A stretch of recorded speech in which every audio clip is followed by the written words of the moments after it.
ፊልሙ ሲጀምር በድሆች አፓርታማ ውስጥ ጃንያ ከታመመች ልጇ አሪያ ጋር ትኖራለች። ሆስፒታል ሄደው ከተመለሱ በኋላ ጎረቤታቸው የሚከፍተው ሙዚቃ በቀጫጭኑ ግድግዳዎች ውስጥ ስለሚሰማ አሪያ በጆሮ ማዳመጫ ተጠቅማ መተኛት ነበረባት። በማለዳ ይነሳሉ እና ጃንያ አሪያን ስታጥባት የሳይንስ ፕሮጀክቷን እንዳትነካካ ታስታውሳታለች። ምክንያቱም ቢሰበር የሚያሰሩበት ገንዘብ የላቸውም። አሪያ በበኩሏ መምህሯ የምሳ $40 እንደጠየቀቻት እናቷን ታስታውሳታለች። ጃንያም መምህሯ ልጇን በክፍል ጓደኞቿ ፊት እንዳሳፈረቻት ስትሰማ በጣም ትበሳጫለች። ከቤት ሲወጡ ጃንያ ዊልቸር ላይ ሳለ ቤኒ ለተባለ ሰው ጥቂት ሳንቲሞችን ትሰጠዋለች። ይህንን ያየችው አከራይዋ ገና የቤት ኪራይ ስላልከፈለች ትጮህባታለች። አከራይዋ ከቤት የማስወጣት ሂደቱን እንደጀመረች ታስታውሳታለች። ስለዚህ ጃንያ ከስራ ክፍያዋን ከተቀበለች በኋላ በምሳ ሰዓቷ ገንዘቡን እንደምታመጣላት ትነግራታለች። በምላሹ ጃንያ ጎረቤቶቻቸው ሙዚቃውን እንዲቀንሱ እንዲነግሩላት ትጠይቃለች። ነገር ግን አከራይዋ እነሱ የቤት ክራይ ስለሚከፍሉ መብታቸው ነው በማለት እምቢ ብላ በብስጭት ትናገራታለች። ጃንያ አሪያን ትምህርት ቤት ስታደርሳት በምሳ ሰዓቷ የምሳ ገንዘቧን እንደምታመጣላት ቃል ትገባላታለች። ለትምህርት ቤቱ ርዕሰ መምህር ሰላምታ ትሰጣለች። መምህሯም በድንጋጤና በግራ መጋባት አጸፋውን ትመልሳለች። ከዚያም ጃንያ በሰዎች ተሞልቶ ወደሚገኘው ሱፐርማርኬት ስራዋ ትሄዳለች። አለቃዋ ሪቻርድ ሰላምታ እንኳን ሳይሰጣት አንደኛዋ ገንዘብ ተቀባይ ስላመማት በፍጥነት ወደ ስራ እንድትገባ ያደርጋታል። ሪቻርድም ሆነ ደንበኞቹ በተለመደው ፍጥነት ወደ ቦታዋ በመሄድ ይሰድቧታል። አንዲት ሴት ሁሉንም የገዛቻቸውን ዕቃዎች በድጎማ ካርድ ለመክፈል ትሞክራለች እና ጃንያ አንዳንድ ዕቃዎችን ለመግዛት የድጎማ ካርዱን ለመጠቀም ብቁ እንዳልሆኑ ታስረዳታለች። ደንበኛዋ ተናዳ ምንም ሳትገዛ ትሄዳለች። ስለዚህ ባሏ ሲወጣ በጃንያ ላይ ጠርሙስ ይወረውርባታል። ሪቻርድ ስለ ቆሻሻው ቅሬታ ያቀርባል እና ሰው ሳያዳልጠው ጃንያ በፍጥነት እንድታጸዳው ያዛታል። ሌሎቹ ደንበኞችም የበለጠ መጠበቅ ስላለባቸው ያማርራሉ። ጃንያ የማጽጃ ዕቃዎችን ፍለጋ ስትሄድ የሥራ ባልደረባዋ ምን ያህል እየተሰቃየች እንደሆነ አስተውላ ጥቂት ገንዘብ ልታበድራት ትሞክራለች። ሆኖም ጃንያ ጓደኛዋም እንደሚያስፈልጋትና ለማንኛውም ዛሬ ክፍያ ስለሚከፈላቸው እምቢ ትላለች። በዚያን ቅጽበት ጃንያ አሪያ የምሳ ገንዘብ ስላላመጣች አጠራጣሪ ቁስልም ስላላት ከትምህርት ቤቱ ጥሪ ይደርሳታል። ጃንያ በመታጠቢያ ገንዳ ውስጥ እንደወደቀች ትነግራቸዋለች። ነገር ግን መምህራኑ አሁንም ይጠራጠራሉ። ሪቻርድ ጃንያን ስልክ ላይ ሆና ያገኛትና እንድትዘጋው ያስገድዳታል። ስለዚህ ጃንያ ወደ ትምህርት ቤት ሄዳ ችግሩን ለመፍታት የ30 ደቂቃ ረፍት እንዲሰጣት ትለምነዋለች። ደሞዟንም ትጠይቀዋለች። እሱ ግን እምቢ ይላል። ከዚያም ጃንያ ለአሪያ ምሳ የሚሆን የመጨረሻ $47ን ከባንክ ለማውጣት ትሞክራለች። ነገር ግን ምንም እንኳን በሂሳቧ ውስጥ የተወሰነ ገንዘብ ቢኖራትም ኤቲኤሙ በቂ ያልሆነ ገንዘብ ይላታል። ስራ አስኪያጇ ኒኮል ኤቲኤሞች አካውንቱን ለመክፈት ከሚያስፈልገው ዝቅተኛው መጠን በታች የሚያስቀር ከሆነ ገንዘብ እንደማይሰጡ ታስረዳታለች። ጃንያ አካውንቷን ለመዝጋት ትመርጣለች። ነገር ግን ይህን ለማድረግ በጣም ረጅም ሰልፍ መጠበቅ ስላለባት ምንም ሳትይዝ ትሄዳለች። ከዚያ በኋላ ጃንያ ትምህርት ቤት ደርሳ ልጇ በሕፃናት ጥበቃ አገልግሎቶች ስትወሰድ ስታይ ትጮኻለች፣ ምህረትን ትለምናለች እና አሪያ እንደታመመችና ልዩ መድኃኒት እንደሚያስፈልጋትም ታስረዳታለች። ነገር ግን ችላ ትባላለች። ጃንያ ሁለት ስራ እንደምትሰራ ስትገልጽ ትቆጣለች። እውነታው እየፈራረሰ ይመስል በጆሮቿ ውስጥ የሚጮህ ድምፅ ትሰማለች። የአሪያን የወደቀ ቦርሳ ከወሰደች በኋላ ጃንያ በዝናብ ወደ ስራዋ ትመለሳለች። በጣም ከመቸኮሏ የተነሳ ኦሊቨርን በአጋጣሚ ቀድማው ልትጋጭ ትንሽ ይቀራታል። ኦሊቨር ይጮህባታል እናም በመኪናዋ ላይ መጠጥ ይደፋባታል። ጃንያ ዝም ብላ መንገዷን ትቀጥላለች። ነገር ግን ኦሊቨር እንድታዝን አደርጋታለሁ ብሎ መከተል ይጀምራል። በድንገት መኪናዋን በመኪናው ይመታታል። ይህም በውሃው ላይ እንድትንሸራተት ያደርጋታል። ጃንያ ምንም ነገር ከመከሰቱ በፊት ተሽከርካሪውን ታቆማለች። ነገር ግን እንደገና ማስነሳት አትችልም። ሞተሩን ለመፈተሽ ከመኪናው ስትወርድ አንዲት ፖሊስ ታገኛታለች። ስለዚህ ስለሚከተላት ሰውም ትነግራታለች። ሆኖም ኦሊቨርም ፖሊስ ሆኖ ይገኛል። ስለዚህ በሕጋዊ መንገድ ጭንቅላቷን በጥይት መትቼ የማፈነዳበትን መንገድ አገኛለሁ በማለት ይዝትባታል። ፖሊሷ ኦሊቨርን ከላከችው በኋላ የጃንያን ጊዜ ያለፈባቸውን ሰነዶች ትጠይቃለች። ጃንያ ክፍያ ከተቀበለች በኋላ ዛሬ እንደምታድሳቸው በጭንቀት ታስረዳለች። ነገር ግን ፖሊሷ አሁንም መኪናዋን ትወርሰዋለች። ጃንያ በእግሯ ከመመለስ ውጪ ሌላ አማራጭ የላትም። ሪቻርድ ስለበሰበሰችና ከ30 ደቂቃ ይልቅ 2 ሰዓት ስለፈጀችባት ወዲያውኑ ይጮህባታል። ስለዚህ ከሥራ ያባርራታል። ጃንያ ደሞዟን ስትጠይቅ ሪቻርድ የተባረሩ ሰራተኞች ቼካቸውን በፖስታ እንደሚያገኙ በንቀት ይነግራታል። እናም በጠረጴዛው ላይ እንዳለ ብትጠቁምም ሊሰጣት ፈቃደኛ አልሆነም። ከዚያም ጃንያ ወደ ቤቷ ሄዳ አከራይዋ ከቤት ስላስወጣቻት ዕቃዎቿ በሙሉ መንገድ ላይ በዝናብ ሲረጥቡ ታገኛለች። ጃንያ ንብረቶቿን ለመሰብሰብ ስትሞክር በብስጭት መጮህ ብቻ ትችላለች። ከደቂቃዎች በኋላ ቼኩን ሳትወስድ እንደማትሄድ ለሪቻርድ ለመንገር ወደ መደብሩ ትመለሳለች። በዚያን ቅጽበት አንድ ሰው ወደ ቢሮ ገብቶ የስም መለያውን አንብቦ ስሟን እየጠራ ስለ አንድ ምርት ይጠይቃታል። በድንገት ሽጉጡን ያወጣል። ሁለተኛ ዘራፊ ብቅ ሲል ሮበርት ከካዝናው ያለውን ገንዘብ በሙሉ እንዲሰጣቸው ያደርጉታል። ገንዘቡን ለመደበቅ የጃንያን ቦርሳ ይፈልጋሉ። ነገር ግን የአሪያ መድኃኒት ስላለበት ቦርሳውን ላለመስጠት ትታገላለች። ከብዙ ትግል በኋላ ጃንያ የሰውየውን ሽጉጥ ወስዳ ትተኩስበታለች።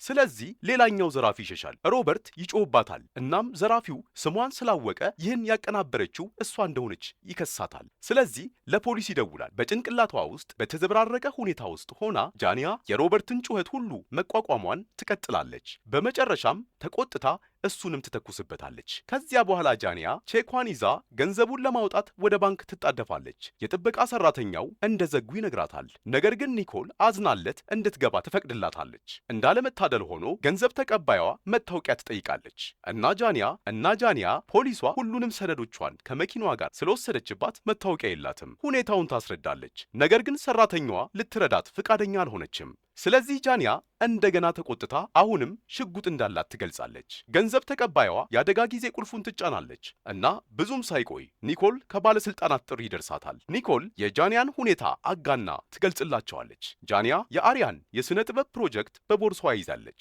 ቦርሳዋ ውስጥም ያለው የልጇ ፕሮጀክት ትንሽዬ ብልጭታዎች የሚያሳይ አምፖል አለው። ኒኮልም ይህን አይታ በስህተት ቦምብ ስለመሰላት ቦምብ እንደያዘች ትነግራቸዋለች። ይህ በእንዲህ እንዳለ መርማሪዎች ሬይመንድና ግራይምስ በመደብር ውስጥ ያለውን የወንጀል ቦታ እየተመለከቱ ነው። የጃንያ ድርጊቶች በደህንነት መቆጣጠሪያ ካሜራዎች ላይ በግልጽ ይታያሉ። ሰራተኞቹን ሲጠይቁ የጃንያ ጓደኛ ትከላከልላታለች። እናም እንደዚህ አይነት ነገር በጭራሽ እንደማታደርግ ለማስረዳት ትሞክራለች። ሆኖም ጓደኛዋ ችግሩ ስለገባች በጣም ስለተበሳጨች የሆነ ነገር እየደበቀች እንደሆነ ያስባል። ክሬመን ከታሪኩ በስተጀርባ ተጨማሪ ነገር እንዳለ ታስባለች። እናም ተጨማሪ ፍንጮችን እንዲሰበስብ ትልከዋለች።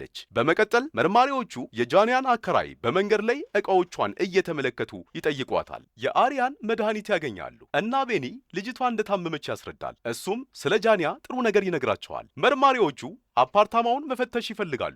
ነገር ግን አከራይዋ አትፈቅድላቸውም። በዚያን ቅጽበት ስለ ባንኩ የሚነግር ጥሪ ይደርሳቸዋል። ስለዚህ በፍጥነት ሄዳሉ። ባንክ ውስጥ ገንዘብ ተቀባዮቹ እየተዘረፉ እንደሆነ ስላሰቡ ሁሉንም ገንዘባቸውን ለጃንያ ይሰጧታል። እሷ ቼኳ ላይ ያለውን የገንዘብ መጠን ብቻ እንደምትፈልግ ለማስረዳት ትሞክራለች። ኒኮል ስልኳን ለጠባቂው መመሪያ እንዲያገኝ ትሰጠዋለች። ከዚያም ሌሎቹ ደንበኞች እንዲወጡ ለመንገር ትሞክራለች። ሆኖም ምን እንደተፈጠረ እንዳለ ስላልተረዱ ይቆያሉ። ጃንያ ኒኮልን ለእርዳታ ትጥራታለች እና ኒኮል ገንዘብ ተቀባይዋ የቼኩን ገንዘብ ብቻ መስጠት እንዳለባት ማስረዳት ትጀምራለች። ጃንያ በየሰከንዱ አእምሯን እያጣች ነው እና በብስጭት ትጮኻለች። ነገር ግን ሌሎቹን የምትጎዳ መስሏቸው እንዲፈሩም ታደርጋቸዋለች። በዚያን ቅጽበት ፖሊሶች ህንፃውን ይከባሉ። ኬራይመን ለዋናው አዛዥ ጃንያ በመደብር ውስጥ ዝርፊያውን እንዳቀናበረች ትነግረዋለች። ነገር ግን ኬራይመን ለሁኔታው መጥፎ የአእምሮ ምላሽ እንደሰጠች ብቻ ታስባለች። አንድ ደንበኛ በመጨረሻ የጃንያን ሽጉጥ አስጥሎ ሊይዛት ይሞክራል። ይህም ጃንያ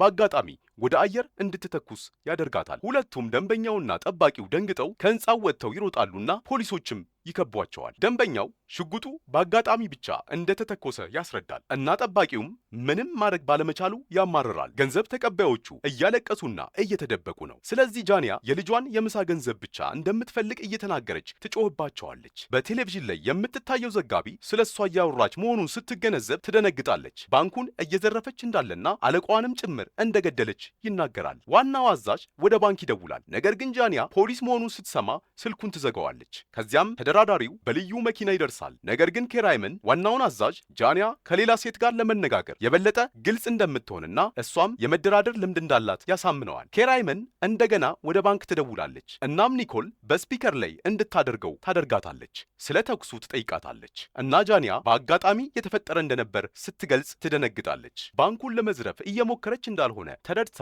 ተረጋግታ ትናገራለች፣ ርኅራኄን ታሳያታለች እና ክስተቱን አለመግባባት ብላ ባጭሩ ትጠራዋለች። ሆኖም ኬራይመን ወጥታ እንድትመጣና እንደምትረዳት ቃል ትገባላታለች። ጃንያ እንደገና ትቆጣለች። ልክ ልጇን እንዳስቀመጧት እሷንም ሊያስቀምጧት እንደሚፈልጉና ማንም እንደማይረዳት ትናገራለች። ኒኮል ደንበኞቹን እንድትለቅ ስትነግራት ጃንያ እንደማትይዛቸው እየጮኸች ትነግራታለች እና እንደገና ስልኩን ትዘጋዋለች። ከዚያ በኋላ ኒኮል ለጃንያ የቼኳን ገንዘብ ትሰጣታለች። ጃንያ ለትምህርት ቤት ምሳ የሚያስፈልገውን $40 ነጥላ ታወጣለች። እናም ፖሊሱ እንደማይፈቅድላት ስለምታውቅ ኒኮል ለልጇ ማለትም ለአሪያ እንድትወስድላት ትጠይቃለች። በቴሌቪዥን ፖሊሶች ቦታቸውን ሲይዙ ስታይ ገንዘብ ተቀባዮቹ በፊት ለፊት ላይ ያሉትን መጋረጃዎች እንዲዘጉ ታደርጋለች። በመኪና ውስጥ ያሉት ፖሊሶች የደህንነት ካሜራዎችን ማግኘት ይችላሉ። እናም ስለ ቦምቡ ይጨነቃሉ። አንደኛዋ ገንዘብ ተቀባይ በድብቅ ስልኳን በማስቀመጥ ሁኔታውን በቀጥታ ማስተላለፍ ትጀምራለች። አንዲት አረጋዊት ደንበኛ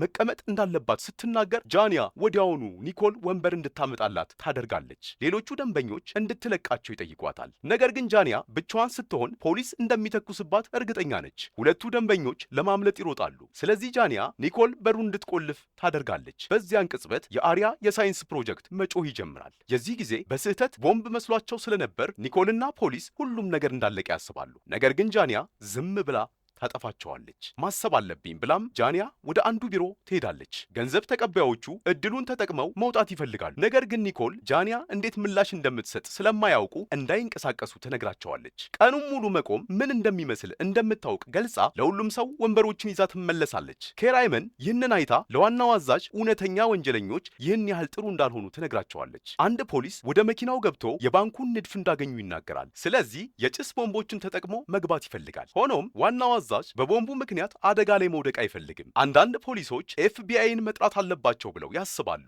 ነገር ግን ኬራይመን ይህ በጣም ከልክ ያለፈ ምላሽ እንደሆነ ታስባለች። በግልጽ እንደሚታየው ይህች ተስፋ የቆረጠች ሴት ብቻ ናት እና ማንንም አልጎዳችም። ስለዚህ ኬራይመን እድል እንዲሰጣት ትፈልጋለች። ኤፍቢአይ ምናልባት ወዲያውኑ ሊተኩስባት ይችላል። ዋናው አዛዥ ይስማማልና ኬራይመን እንደገና ወደ ባንክ እንዲደወል ታደርጋለች። ጃንያ የስልኳን ጥሪ ጠልተዋለች እና ልታጠፋቸው ትፈልጋለች። ነገር ግን ኒኮል ፖሊስ ወደ ልጇ እንድትደርስ ሊረዳት እንደማይችል ታሳምናታለች። ጃንያ ስልኩን እንዳነሳች ሁኔታውን በሙሉ ማስረዳት ትጀምራለች እና ኬራይመን በመጨረሻ ለምን ጃንያን እንደማይረዷት እንደምታስብ ትረዳለች። ጃንያ ኦሊቨርን ታስታውሳለች። ኦሊቨር ማለት በታሪካችን መጀመሪያ አካባቢ በመኪናው የተጋጨችውና አጋጣሚ ፈልጌ እገልሻለሁ ያላት ፖሊስ ነው። እናም እንደዛተባትና ሊተኩስባት እዚያው እንዳለ ታስባለች።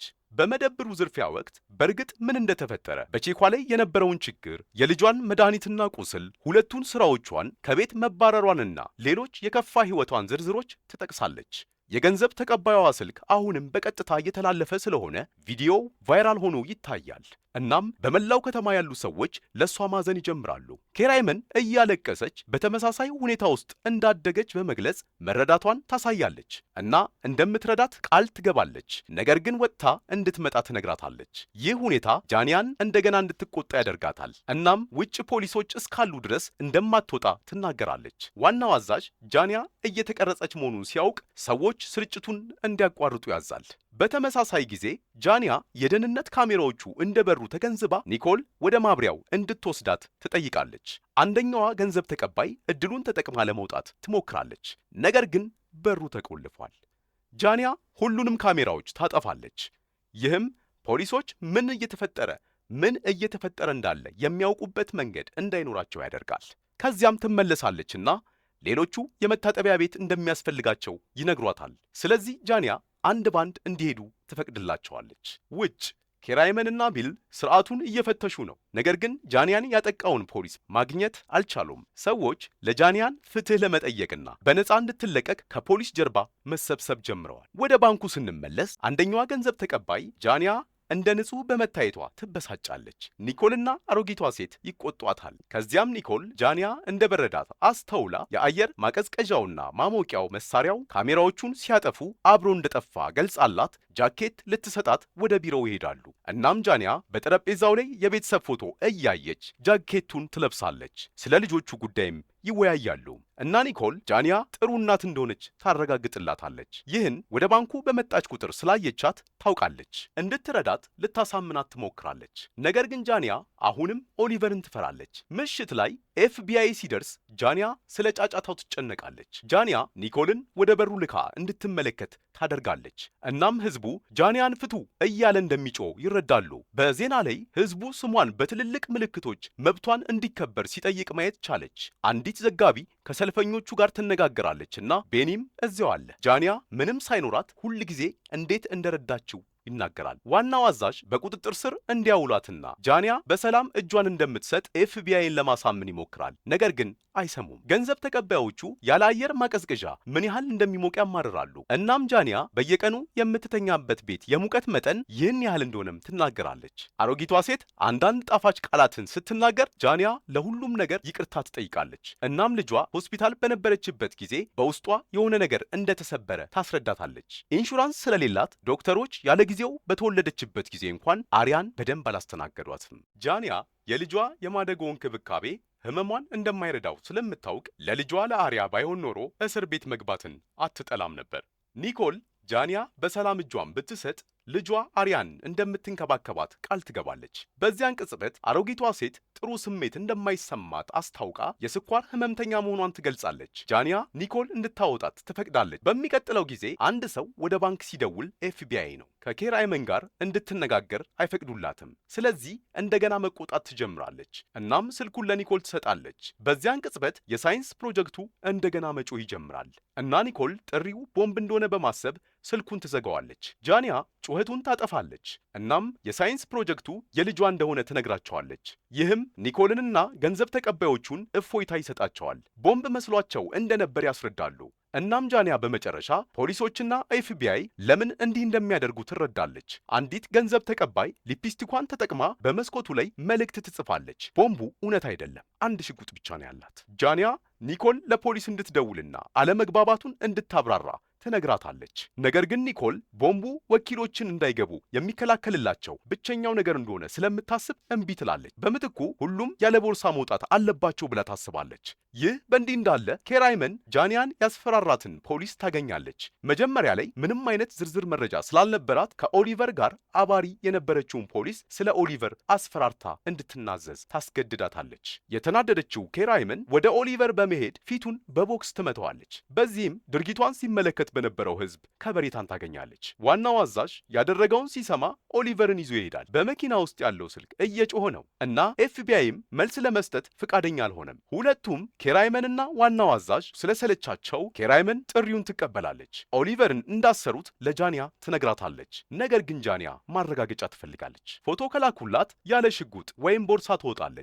ሆኖም ኤፍቢአይ ሰዎቹን ወደ ውስጥ መላክ ይፈልጋል። ተስፋ የቆረጠችው ኬራይመን ወደ በሩ ሮጣ የኦሊቨርን ፎቶ የያዘ ስልኳን ለጃንያ ትሰጣታለች። ጃንያ እፎይታ አግኝታ ሁሉንም ሰው ትለቃለች። ነገር ግን ኒኮል ለመርዳት ትቀራለች። የጃንያን እጅ ይዛ እስር ቤት ከአሪያ ጋር እንደምትጎበኛት ቃል ትገባለች። በዚያን ቅጽበት ጃንያ ከእናቷ ጥሪ ይደርሳታል። ኤፍቢአይዎችም ከእናቷ ጋር ነበሩ። ጃንያ ስለተፈጠረው ነገር ሁሉ በመጮህ ለእናቷ ማስረዳት ትጀምራለች። እናም እናቷ የጃንያ ልጅ አሪያ እንደሞተች ለማስታወስ ታቋርጣታለች። ልጅቷ ባለፈው ምሽት ከደረሰባት ህመም እንዳልተረፈች ያረዷታል።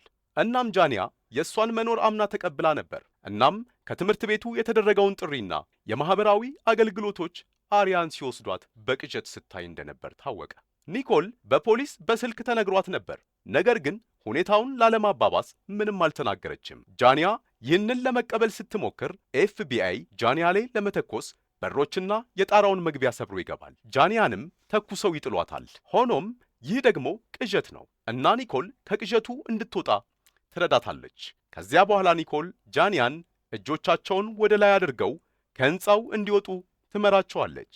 ኬራይመን ጃንያን ስታስራት መልካምና ገር ነበረች።